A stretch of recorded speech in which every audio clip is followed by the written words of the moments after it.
add a couple more somewhere into the agenda.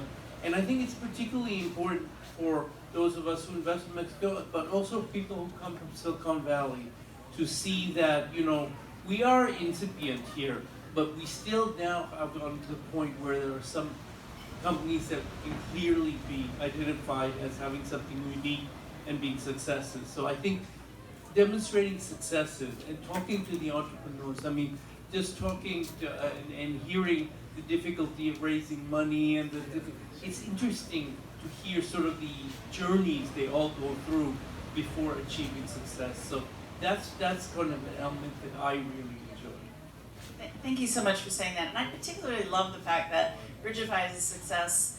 Not only, I mean, they're just really finding their way to financials, so I can't say that it's successful yet that way, but certainly in changing lives and in making a difference. So to have technology that can move things forward in a positive way, I think is really powerful too, to come out of the region. Who else? Francisco, do you have anything to say? All good? Okay. Armando, you're a multi-tech talker.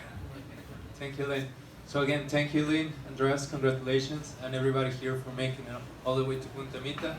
I've been reflecting these last days on the first time I came to Mita, which was 8 years ago, 2012, to the first edition. And at that time, there weren't many tech events in Mexico. There weren't any.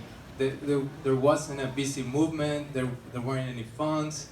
It's a different landscape.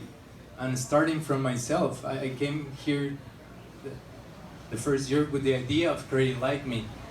And I can't believe I was actually asking for money.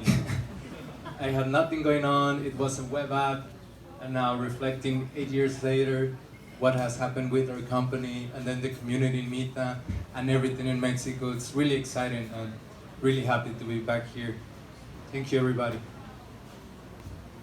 And what more can we do? What needs to be done? I know even we talked about more collaboration and more how to convene. Hello. Well, thank you so much again. It's a really amazing event, I have to say it. I would really like to have, there's a lot of entrepreneurs here, and probably it will be awesome if they have 3 minutes to make an elevator speech in front of everyone, just to break the ice. And that can, because I just have amazing conversations, but you don't have it if you don't know it. So, well, it's part of the networking, but if you can break the ice with 2 minutes elevator speech presentations, probably you can make a more easy approach for the people. Thank you so much. Thank you. Great idea. It's not a need. I'm new to the MITA TechTalks family, but I just want to say a big kudos on, I think, the generosity of the community. This is my first time here, and I've been, you know, in the coffee breaks, I've met every new people I meet, and the persons they open up your network, you know, they learn about your interests, and yet today I've been in contact like with 15 new people, you know, that they presented. So I think that's a big kudos, and for me maybe the question, and I'm new to this, so I don't know how it works in the future, but just wondering how do you manage, and if not, how can we help to sustain this community and us to help make it bigger? How can we bring people in that can also be very generous with their contacts and networks? That's one thing you can all help us is by spreading the word in the ecosystem with other people and explain it to them. For me, I was, even after Armando, I came in, I think 2013 was my first time, and I was skeptical of a conference in a place like Punta Mita, but from the very first one, I realized that this is very different from having a conference in San Francisco or Mexico City, where people just, you know, come for their panels and then they disappear again. Here the networking is really intense and different, and as you said, everybody opens up their networks, which is fantastic. So one thing is for us, you can help us by spreading that word, by explaining to people. what the conference is about, that it's very different from conferences in San Francisco and other places. And now I forgot the second question. Oh, the size of the group. Well, we keep it at this size for several reasons. One is simply logistics. There's not a place here where we can host 500 people. This is, you know, we are at about 125.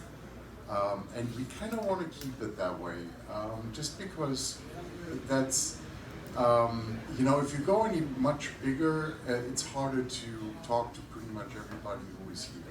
So that's by design, that we keep it relatively small.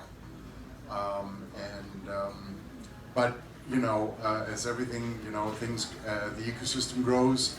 So maybe at some point we need to think about some growth as well in terms of the size of the group. But it's a little bit by design why we keep it this way. And I'll just complement that by saying that we also curate the audience. So we you know, it's invitation only, because what we really strive to do is to have an even mix between entrepreneurs, investors, and people who support the innovation ecosystem. So we don't want one group to overrun the other group. And we try to be, you know, as accommodating by having different price points for the investors and for the entrepreneurs. So that's, but definitely anyone who comes recommended by one of our prior attendees takes precedent in who gets to come or who gets invitations for the following year. And I want to have a special shout out to Tony, who this year recommended some fantastic new attendees to Tech Talks. So thank you, Tony, for that. I think everyone who you recommended added a great value to this year's edition. On a little logistical aside, I know a lot of people this year booked at Airbnbs locally, and one thing I want to do to help with accommodations, which is always challenging, is we'll be sending out a series of emails after the event with, for example, presentations to download and some additional just follow-up information. And one of the things is I'll figure out some way to gather any recommendations on Airbnb, so maybe we can keep a curated list of you know, where you stayed and if it was a good place to stay and if you'd recommend it, unless of course you want to book it again for next year. Dates are February 7th through the 12th, 2021, so mark your calendars and let's be sure we get the group together again. And we haven't finished this conversation, so if anyone has other ways that we can help you, but those are the dates, 7th through the 10th, 2021, so basically same week. Yes? Oh, just want to say thank you very much. I really enjoyed these 2 days looking at several stakeholders for the innovation entrepreneurship ecosystem. And I would like to see more, let's say, the venture capital in the early stage. There is a gap in Mexico related with that issue. We have